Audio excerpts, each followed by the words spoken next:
Hello, everyone. Welcome to ISGyP Live Journal Club for April of 2022.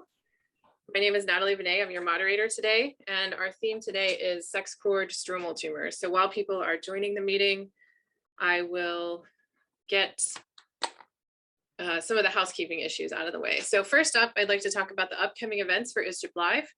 The next two upcoming events are happening on the same day. So first is the ISGyP Live podcast on reporting of endometrial biopsies after progestin treatment for endometrioid neoplasia. And this will be Dr. Vougiouklakis, and this is April 27th at 12 noon Eastern Standard Time. And you can access that at the SoundCloud page, which you can find at isgyp.ca. And also the same day will be the ISGyP Live Interesting Case Presentations by Pathology Trainees and Early Career Pathologists. This is moderated by Dr. Jennifer Bennett, and that also will happen on April 27th at 12 noon Eastern Standard Time.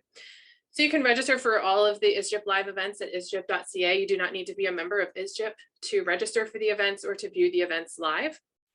However, if you would like to join, keep in mind as a trainee, it's free to join. And if you're in a developing part of the world, there are discounted membership fees. If you need any help with this, you can reach out to me and I am happy to help. Okay, next slide. So Dr. Bennett, Dr. Talia, and myself, we moderate two events between the three of us for trainees and early career pathologists, and we would like to hear from you. Both of these events, the Interesting Case Presentation Conference and the Journal Club, offer mentorship ahead of the event, so we practice with you before we go live. And we would love to hear from you if you'd like to reach out to us. Our email addresses are listed there. So now it's my pleasure to introduce our three speakers for today. First, we will have Dr. Gökçe Terzioglu.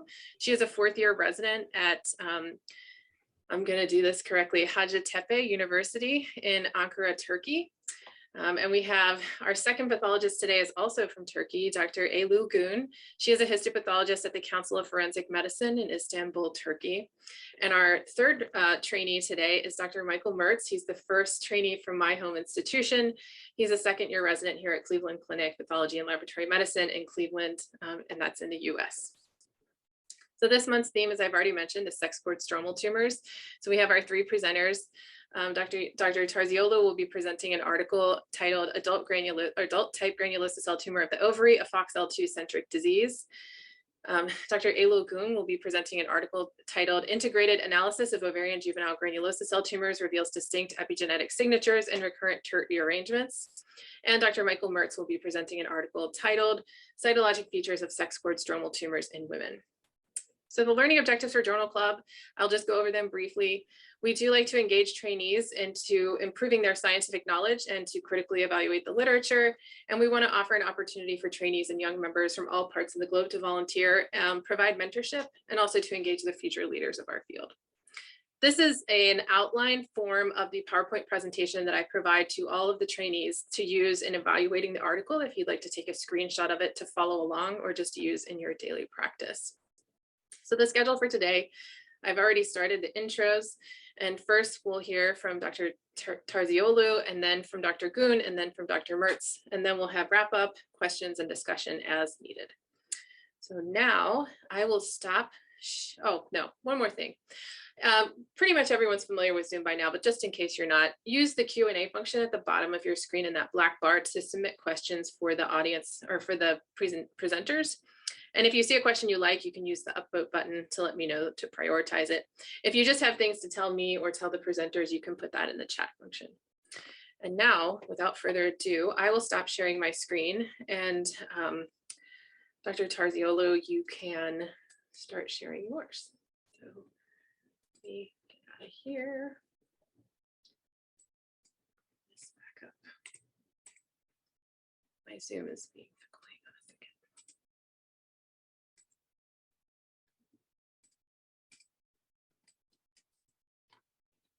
There we go. Okay.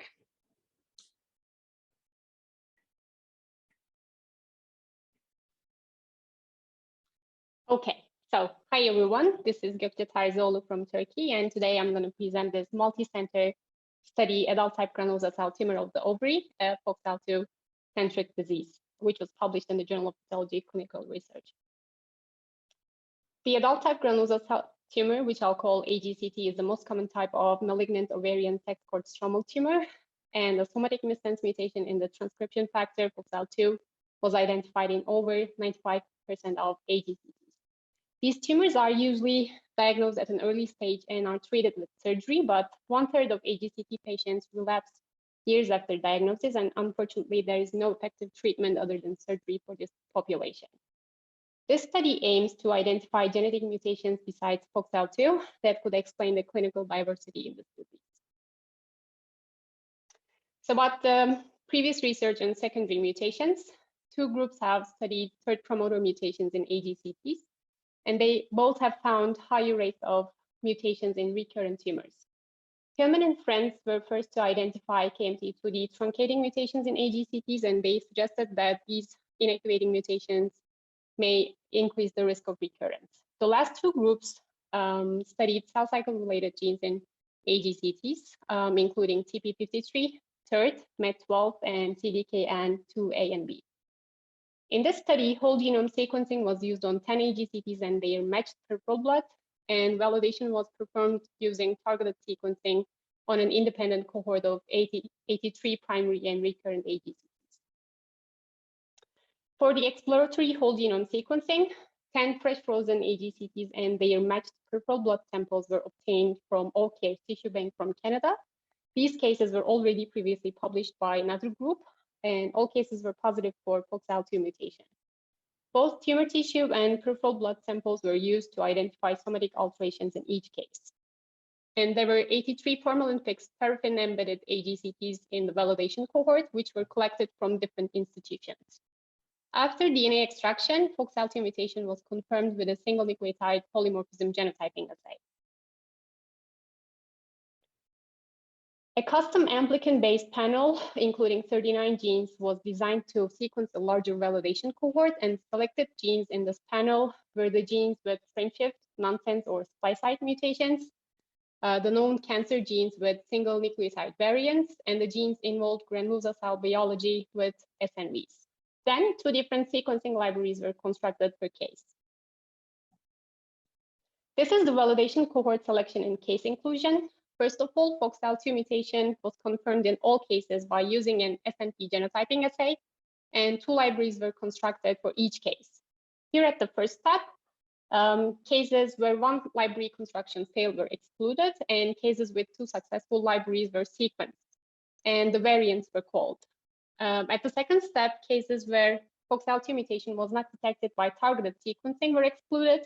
So at the final, cases with 2 successful libraries and cases where FOXL2 mutation was detected by targeted sequencing constituted the final cohort. Here are the results of the exploratory cohort. There were 10 cases and the median age was 51. All cases were heterozygous for the FOXL2 mutation. TERT promoter mutation was detected in 50% of the cases. Missense mutations in M-phosphate and BMP7 were detected in 20% of the cases, and by using copy number analysis, chromosomal alterations were detected and noted in this cohort.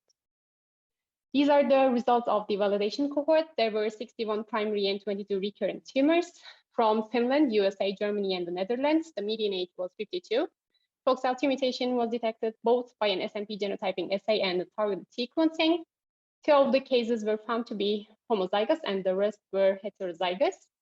TERT promoter mutation was detected in almost 25% of the cases.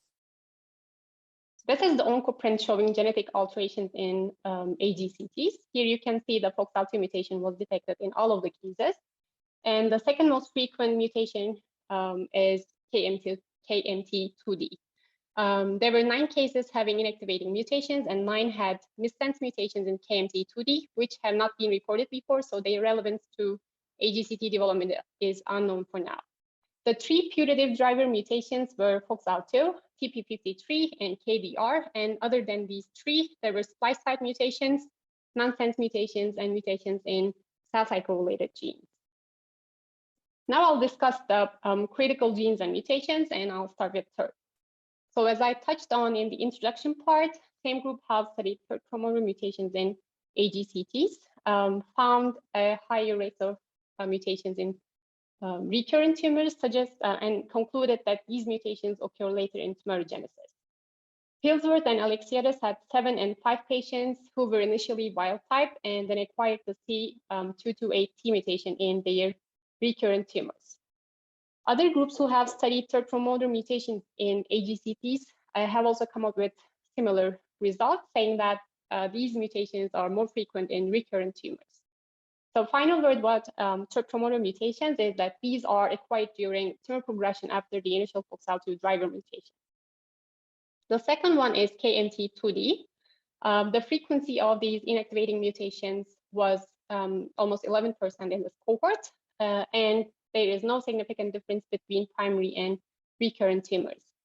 And in the 10% of cases, there were missense mutations of unknown significance. Hillman and friends had a similar frequency, which was 14%, but they found a difference between primary and recurrent tumors and described this as a recurrent event. The occurrence of KMT2D inactivating mutations in 11% in this cohort suggests that these mutations are pathogenic driver mutations in a subset of AGCTs, and they do not correlate with recurrence. WNK2 is a candidate tumor suppressor, which was recently discovered to be epigenetically silent in brain tumors, suggesting its role in as a growth suppressor. And it was also studied in PDAX, shown that it supports cell proliferation through MET kinase pathway. Importantly, WNK kinases have been linked to WNT beta-catenin signaling, which is a known pathway in granulosa cell development. And LRC5 has recently linked to regulation of cancer immune evasion, but its role in tumor development is controversial. Some studies have shown that it elicits an anti-tumor immunity, and some have found that it promotes tumorigenesis and progression. About the granulosa cell biology, various signaling pathways have been studied and shown to have important roles in granulosa cell proliferation, apoptosis, and angiogenesis, including TGF-beta, PI3K, GATA4, and VEGF. A small number of mutations in members of these pathways have been observed. However, since these mutations occurred in a small percentage of cases, it did not provide any predictive and prognostic value. The last group is cell cycle related genes, which are TP53, CDKN2D, and CDK1. There were 2 groups who have studied cell cycle related genes in AGCTs, and they found that these mutations were associated with higher rates of recurrence and aggressiveness, but the frequency of these mutations was found to be low in this cohort. These are the 2 recent studies about the potential therapeutic strategies in AGCTs. The first one focused on a small molecule called YM155, which is an inhibitor of survivin. And the other one mentioned the complex called FOXL2, SMAD4, SMAD2/3 complex, which has a role in epithelial mesenchymal transition. So this molecule and this complex were suggested as potential therapeutic targets in AGCT. Strength and weakness. I think this is a well-designed study with an exploratory and a validation cohort, but since the validation cohort did not have matched normal tissue, some reported mutations may be rare SNPs and they could not be detected. Limitations and areas for improvement. First of all, this cohort only consisted of FOXL2 mutated cases, and although it's said that about 90% of AGCTs have this mutation, the frequency may be lower depending on the cohort, and some studies claim that there are other mutations in non-FOXL2 mutated ones. Secondly, the lowest allele frequency in which FOXL2 detected was 8.5%, and this established the limit of detection for identifying this mutation. But in cases with lower allele frequency, this detection may be missed.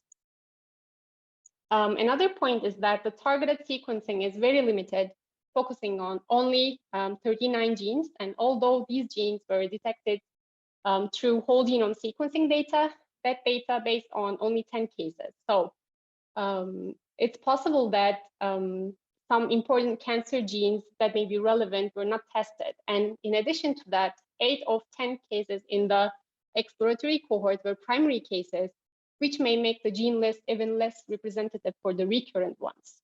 So the last point, there were 61 primary and 22 recurrent tumors. And I think increasing the sample size of recurrent tumors may allow to detect mutations acquired during tumor progression.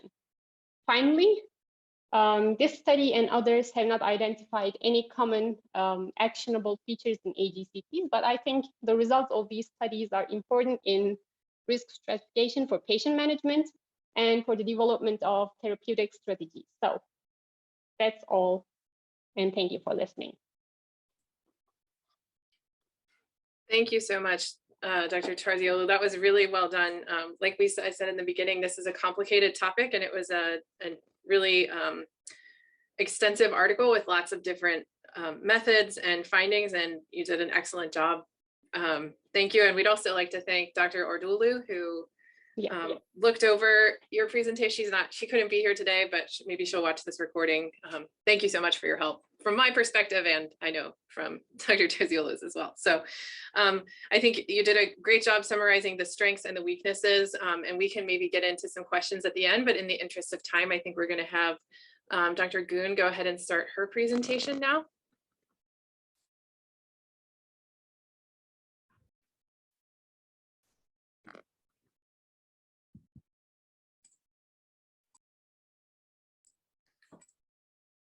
Okay, hello everyone, and thank you for joining us today. My name is Dr. Eylul Gün, and I'm a histopathologist who currently works in the Council of Forensic Medicine in Istanbul, Turkey.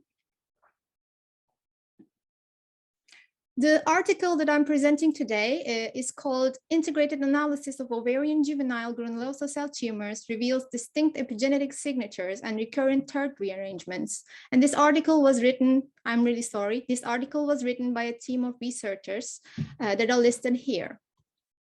When we look at the background of this article, it is now known that adult granulosa cell tumor harbors a unique mutation in the FOXL2 gene, as Gökçe just described, and its recurrences have been associated with TERT promoter and KMT2D truncating mutations.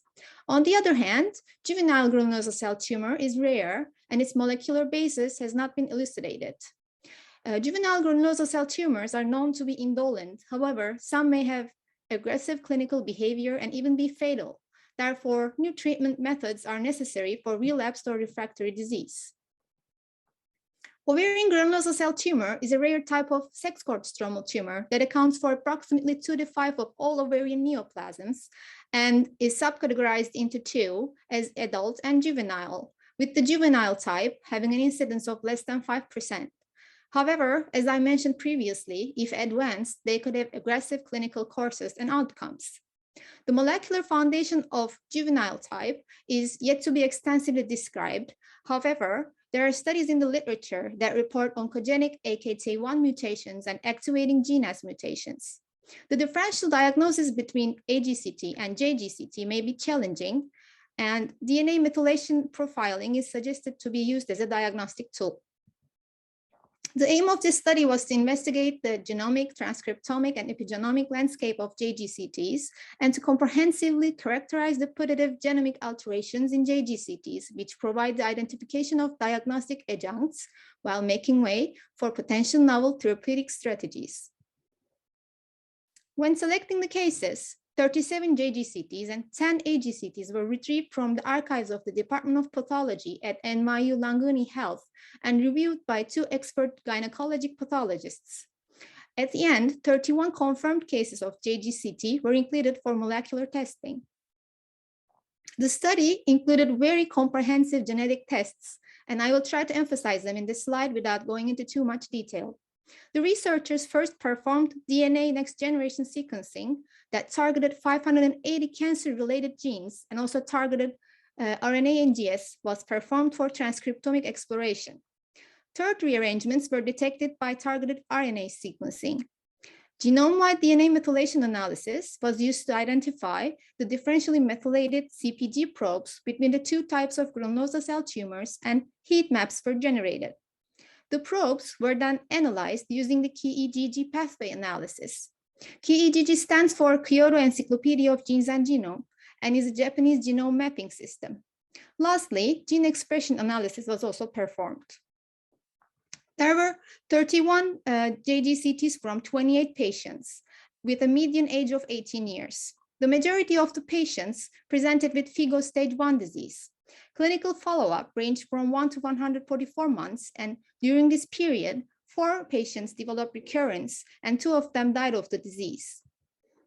Microscopically, tumors had a tan yellow color and solid appearance with occasional hemorrhage, necrosis, or cyst formation containing serous or serous-engenous fluid. And microscopically, tumors show the diffuse or confluent nested pattern, like in here, with interspersed follicles containing eosinophilic or basophilic material. On higher magnification, the tumor cells contain moderate nuclear atypia, moderate or abundant eosinophilic cytoplasm, oval to round nuclei lacking nuclear grooves, and variable mitotic activity.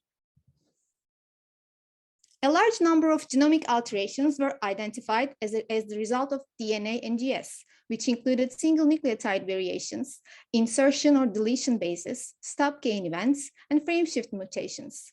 The figure on the right shows an oncoprint, which represents the frequently altered genes across multiple pathways, where each column represents one tumor. Recurrent mutations were identified in genes involved in pathways pertaining to epigenetic modification, homologous recombination DNA repair, mismatch repair, telomere elongation, and known cancer hotspots. Alterations involved histone-modifying genes, KM2TC, KMT2D, and ARID1A, etc. 84 of the JGCTs harbored alterations in one or more epigenetic modifying genes. A significant proportion of tumors showed missense and truncating mutations, as well as DNA repair gene amplifications. 42% of the tumors exhibited mutations in mismatch repair genes such as poly, MLH1, and MSH6, and 26% of the tumors had mutations in the genes responsible for telomere elongation, such as TERT and ATRX. Hotspot mutations included the AKT1 gene, and none of the tumors showed FOXL2 mutation. TERT gene alterations were identified in a subset of JGCTs with a prevalence of 19% and included rearrangements, amplifications, and promoter mutations. TERT rearrangements, in particular, were identified in 13% of the tumors. The epigenome was compared between TERT rearranged and TERT non-rearranged JGCTs to identify unique epigenomic signatures. A recurrent set of differentially methylated probes between the groups were identified, but no clusters or distinct subgroups were seen on unsupervised hierarchical clustering. The figure shows the key EGG pathway enrichment analysis for significant probes between TERT rearranged and TERT non-rearranged tumors, and PI3K, AKT, and MEP kinase signaling pathways, as seen here, were the most significantly enriched in this analysis, which suggests JGCTs share a common signature. 9 JGCTs, which all harbored FOXL2, 9 AGCTs, which all harbored FOXL2 mutation, and 22 JGCTs were analyzed to see if the epigenomic signature could be applied while differentiating these tumors. CpG methylation sites were targeted to assess genome-wide methylation levels, and the unsupervised clustering of the differently methylated probes revealed 2 different clusters between JGCTs and AGCTs. That can also be seen here on the heat map that depicts the hierarchical clustering pattern of the top 1,000 most significant differentially methylated probes across patients. Here, in the second photograph, we can see the representative histomorphology of a JGCT and an AGCT. The 2 separate clusters can be seen here on the right, based on distinct epigenomic signatures on unsupervised clustering analysis, which suggests DNA methylation can be utilized for diagnosis in challenging cases. The AGCTs which lacked FOXL2 mutation were also analyzed in this study, and all of the 10 cases clustered together discretely from JGCTs that can also be seen here. As a result, epigenomic profiling may be a useful diagnostic tool in AGCTs that show diagnostic challenges. How about the potential distinctive signatures between TERT rearranged and the TERT non-rearranged JGCTs? They were identified with unsupervised clustering and differential gene expression. TERT non-rearranged tumors revealed an upregulation of FGFR1 gene, and TERT-arranged JGCTs exhibited TERT upregulation, whereas the cases with TERT amplification or promoter mutation did not show TERT regulation. This showed that TERT rearrangements are more potent in driving TERT expression. This is the largest comprehensive analysis of ovarian JGCTs, identifying putative oncogenic drivers distinct from AGCTs. Recurrent KMT2C truncating mutations were identified in the study, in contrast to KM2D truncating mutations that are seen in recurrent AGCTs. A subset of JGCTs harbored TERT rearrangements, amplifications, or promoter mutations, and this supported the theory that cell immortalization through TERT may function as an additional oncogenic phenomenon. It was seen that epigenetically, DNA methylation clearly differentiated JGCTs from AGCTs. The study had some findings that were demonstrated in previous studies. One of them was AKT1 mutations within the pH domain were present in 29 of the cases, and DICER1 mutations within the RNase 3 domain were identified, which supported the literature. KMT2C, which is one of the most recurrently altered genes in different types of cancer, was also found to be frequently mutated in this cohort. TERT gene is a catalytic core unit of telomerase that is responsible for the elongation of telomeres. Shortening of telomere length stimulates the inhibition of tumorigenesis, and the induction of aberrant TERT expression results in the opposite.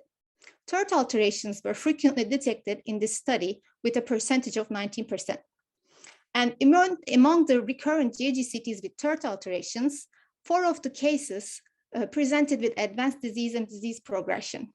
And when the patients were stratified into pre versus post-pubertal age, all TERT alterations were found to be present in post-pubertal patients. The overall findings deduced that TERT is linked to tumor aggressiveness. However, additional studies are required in this subject. This is the first study to investigate the DNA methylation profile of ovarian sex cord-stromal tumors. And distinct epigenomic signatures were revealed, supporting that JGCTs and AGCTs are different at the epigenetic level. Even though FOXL2 mutation is a robust diagnostic test in AGCTs now, in challenging cases that show no nuclear grooves and ample eosinophilic cytoplasm, genome-wide methylation may be possible in the differentiation of these tumors. The limitations of the study included the inability to demonstrate increased TERT protein expression in the TERT rearranged tumors, and clinical correlation with pathologic parameters and patient outcomes were hindered.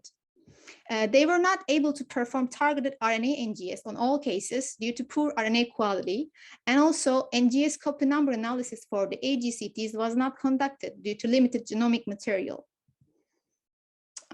If we talk about the strengths and areas for improvement in this study, I think this is a very detailed and comprehensive genetic study. And after reading this comprehensive study, I wondered how the verification of results can be done. And as a pathologist who was trained in a developing country where not all hospitals had access to molecular testing, the price-performance ratio for these molecular tests concerned me. I believe more comprehensive multi-centered studies should be conducted, as these tumors are very rare. And studies should focus on the newly discovered gene alterations to make them stronger candidates for new therapeutic interventions. Overall, this happens to be the first study that performed a comprehensive analysis of the genetic events that unfold in JGCTs, while differentiating AGCTs that do not show typical histomorphology from JGCTs. Genome-wide methylation studies may be performed. The results of the study could lead to targeted therapy in this rare entity, such as kinase inhibitors, in particular FGFR1 inhibitors, as FGFR1 is a member of the receptor tyrosine kinase family and was detected in this study. I'd like to thank you all for listening, and many thanks to Dr. Benet and ISGyP for the opportunity. Thank you, Dr. Goon. That was really good. Another complicated article, but it's nice, like we talked about in practice sessions, that we have this robust study about juvenile granulosa cell tumors. As you mentioned, they're so uncommon. And when you do run into a case that's problematic, this article did a good job talking about those cases as well. So in the interest of time, we'll go ahead and move on to Dr. Mertz, but we will maybe have some time for questions at the end. So you can go ahead and share your screen.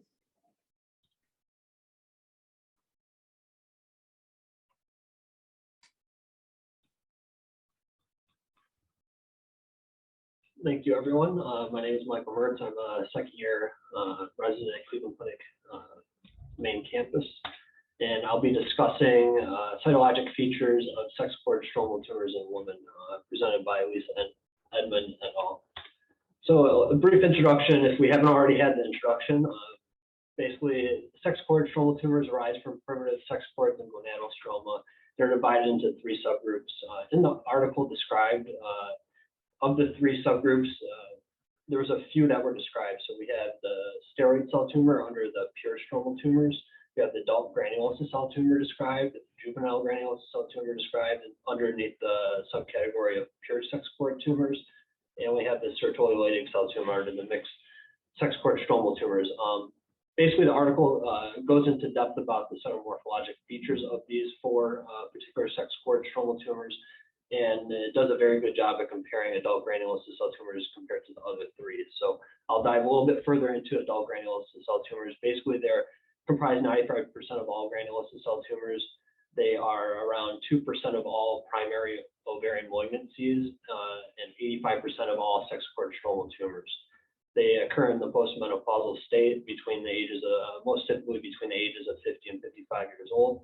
And they are usually present as low-grade tumors and follow a benign clinical course with a 5-year overall survival rate of 85 to 95%.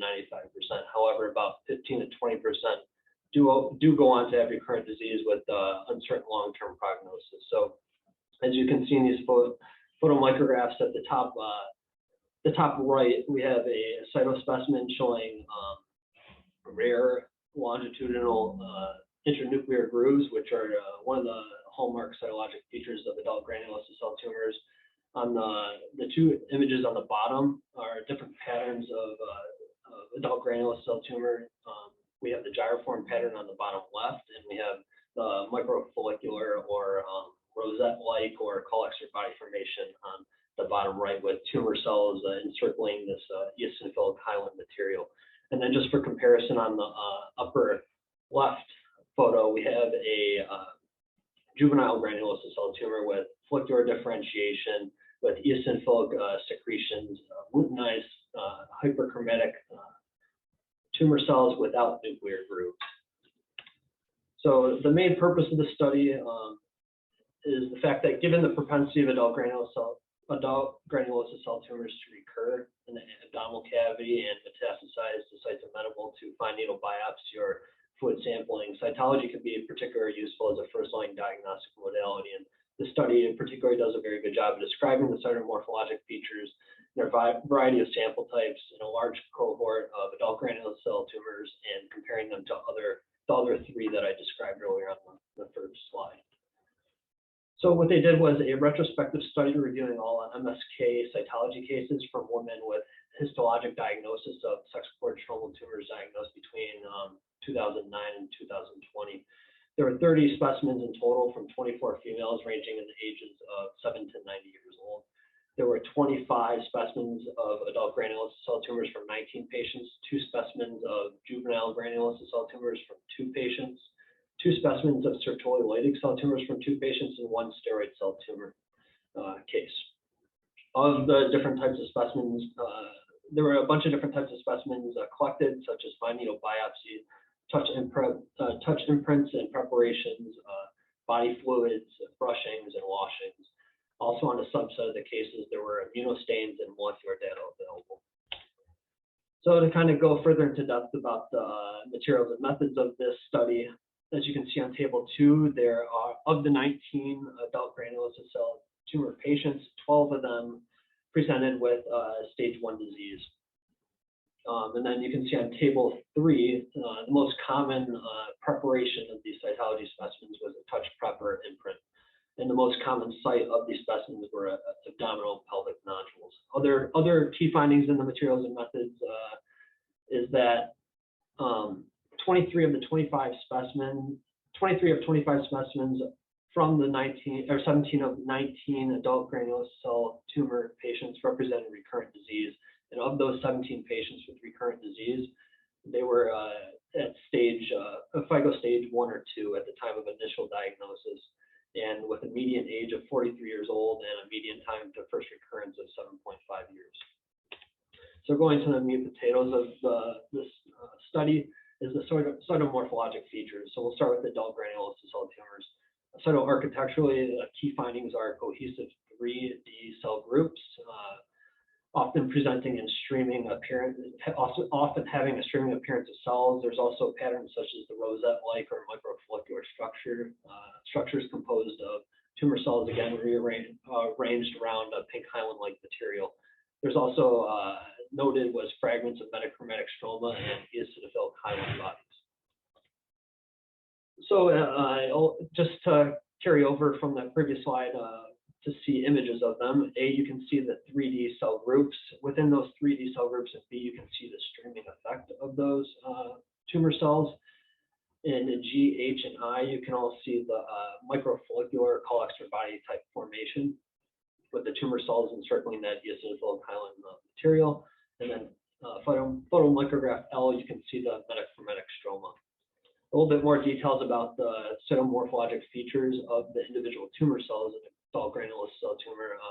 Key findings were round oval nuclei with prominent nuclear grooves, longitudinal nuclear grooves, small nucleoli, finely granular chromatin, scant cytoplasm, high NC ratios with mild nuclear pleomorphism, and again, those eosinophilic hyaline bodies. A subset of the cases, immunocytochemical stains were performed, and on the majority, if not all, specimens expressed inhibin, FOXL2, and SF1 as seen in Table 4. A subset of these tumors also had molecular testing done.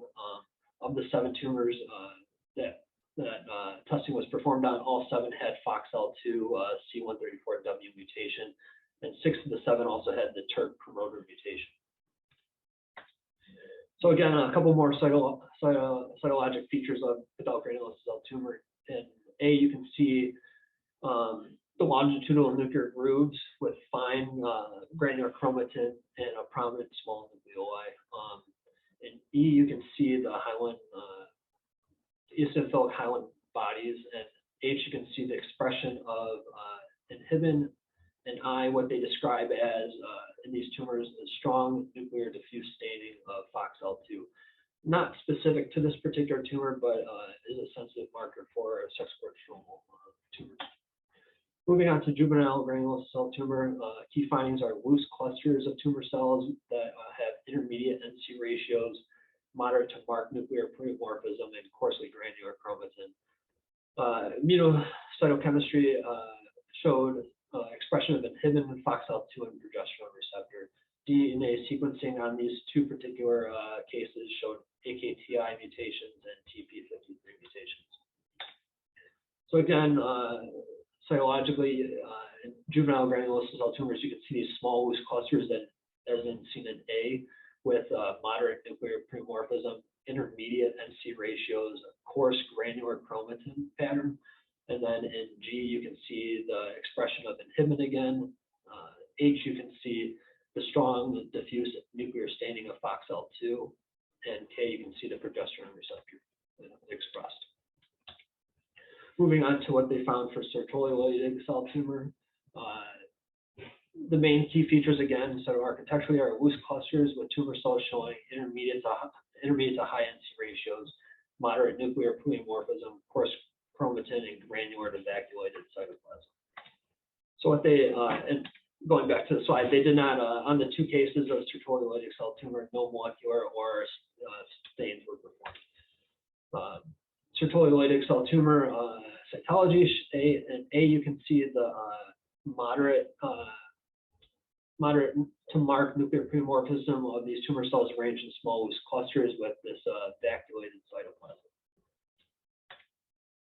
And lastly, the results, what they found for steroid cell tumor, the key findings were discohesive sheets of cells with a low NC ratio, mild nuclear pleomorphism, abundant granular to foamy cytoplasm, distinct cytoplasmic borders, and binucleate cells were the key findings.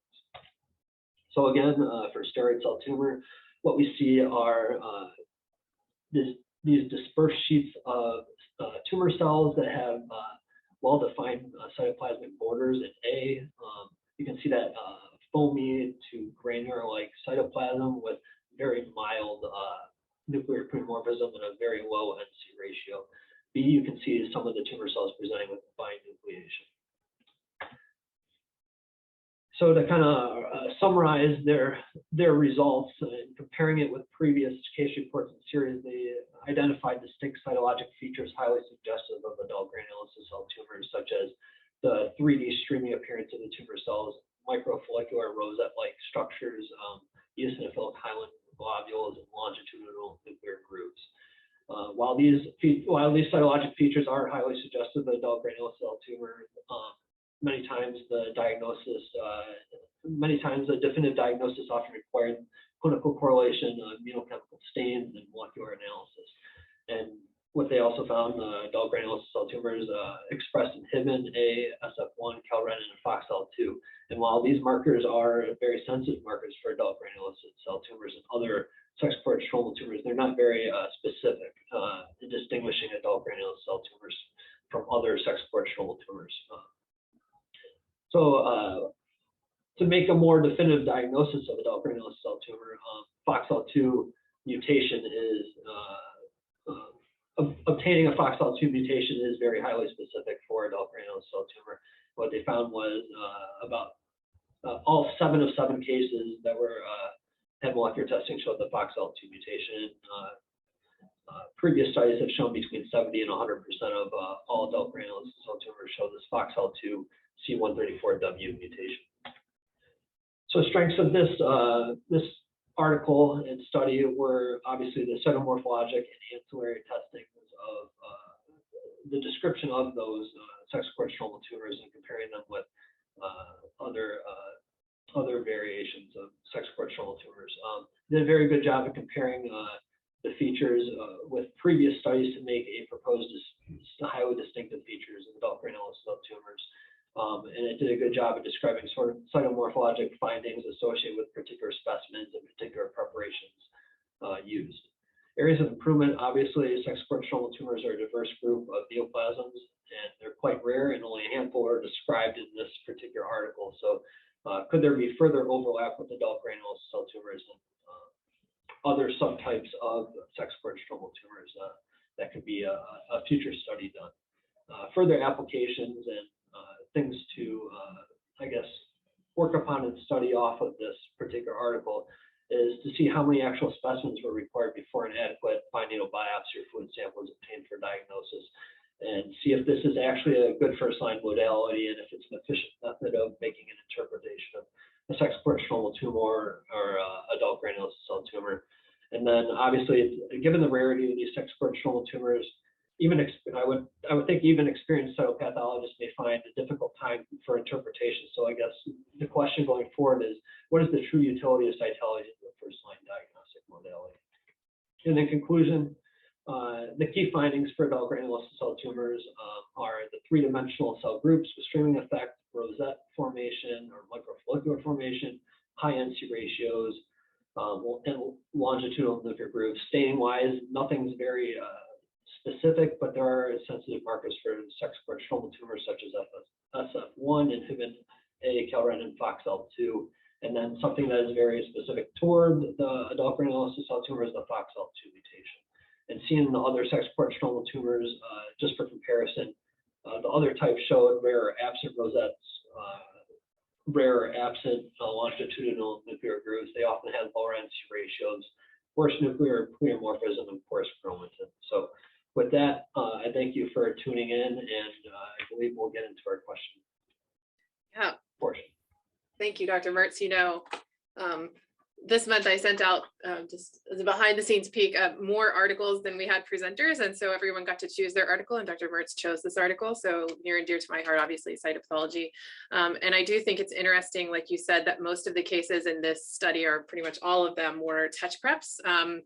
So it indicates, you know, a couple of things, that there was an actual specimen, not an FNA, and that this was almost like a a ROSE or a rapid on-site adequacy assessment more than a maybe diagnostic modality. And you all can turn your cameras on now if you want. We can go ahead and go to the question part. But the other thing that I think is interesting about this is one thing they didn't talk about, because I think it would be kind of hard to study, is whether or not people use this kind of approach in intraoperative assessment. So I know in some countries, they're not doing frozen sections on ovarian tumors or tumors like that. But if you are someone who does this, sometimes people do make touch preps of ovarian masses, and sometimes that can be helpful if you stain them with a different modality. You can see nuclear detail a lot more. So if you were able to make a touch prep of an adult granulosa cell tumor and you had really great nuclear grooves, of course you wouldn't be able to use diff quick, but stuff like that can be helpful, especially if you have a frozen section with a lot of artifact. So I like this article. I thought it was very interesting. And of course, it comes from a place like Sloan Kettering where they have so many specimens and they have a rich archive that they can dig through. So good job talking about those. I think we do have some questions. So let's see. Let's do, someone said, is there a marker in adult granulosa cell tumors that can predict recurrence? So I think this would be for the FOXL2 centric disease article. Any comment about that?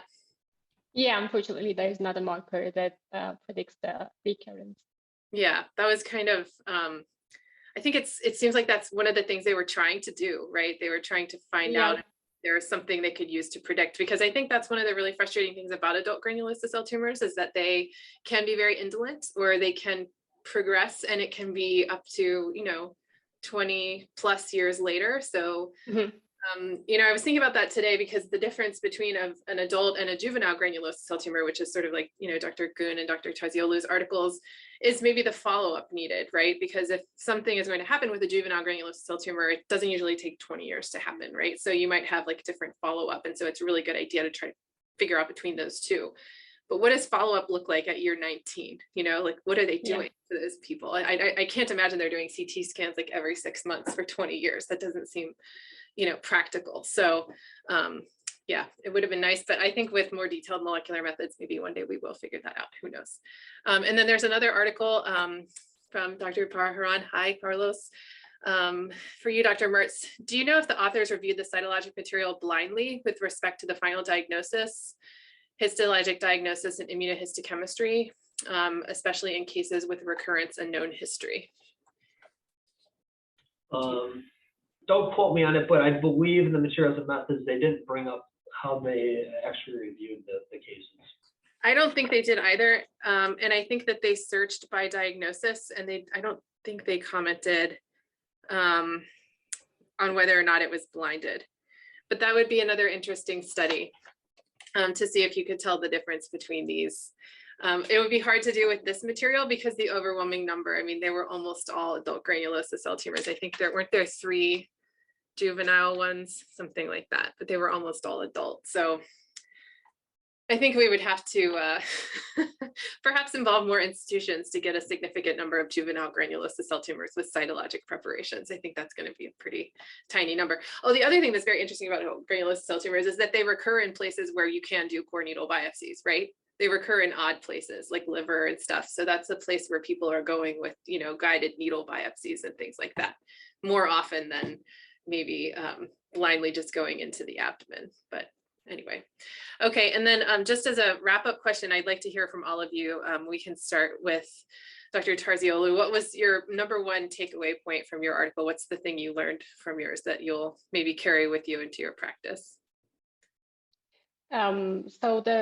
I think the title says the take-home message, and it's still FOXL2 centric disease, and we need to. I think we need to focus on FOXL2 to predict the recurrence.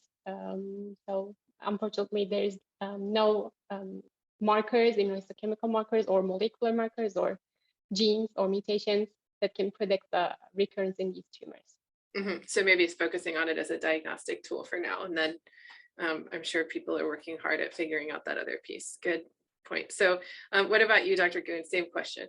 For me, the takeaway point was I've never seen a juvenile granulosa cell tumor in real life. I've only read it on textbooks. And for me, more important part was actually the different histomorphology of AGCTs, I mean the adult type. I mean, we should be aware that we can have an adult type granulosa cell tumor without nuclear groups and like typical histomorphology. And for me, I'm taking away from this big molecular study that when we get our hands on a material like this, we should always like forward it to the institutions that are actually doing these molecular tests. And we should be aware of these institutions like in our working environment. Yeah. So they don't get lost in the process because they are very rare and they could get advanced and be fatal. Like so send them to a place where someone has seen more than a few and knows how to differentiate them. That's a really good point. Plus, I think the more we send them to places like that, the more these kinds of studies are possible, right? When they're at some kind of central registry or, you know, academic institution. And what about you, Dr. Mertz? Same question. Wrap us up. Yeah, so common things common. I mean, the most common sex cord-stromal tumor is adult granulosa cell tumors. So I think understanding the cytomorphologic features of those, and then hopefully down the line when we get more case series and case reports coming out with the other types of sex cord-stromal tumors, we can do a better job at comparing adult granulosa cell tumors from those of the other subtypes. Yeah, it's a good idea, especially since I think in a lot of institutions, they are still doing touch preps as a form of adequacy assessment for cytologic biopsy specimens, even if it's a tumor that maybe you haven't seen on touch prep very many times. So this kind of article is really helpful in that sense. So I think we're done a little ahead of the hour, and I've answered all the questions. And the only other thing that is comments are pouring into the chat just telling you all how wonderful you are, which I would like to second. I would like to thank you all for your hard work. And thank you everyone for joining us from the audience. And remember, a survey will pop up when you leave the meeting. Please fill that out because we use it to modify future presentations and future educational activities. And so we will see you all next month. Thank you so much. Bye.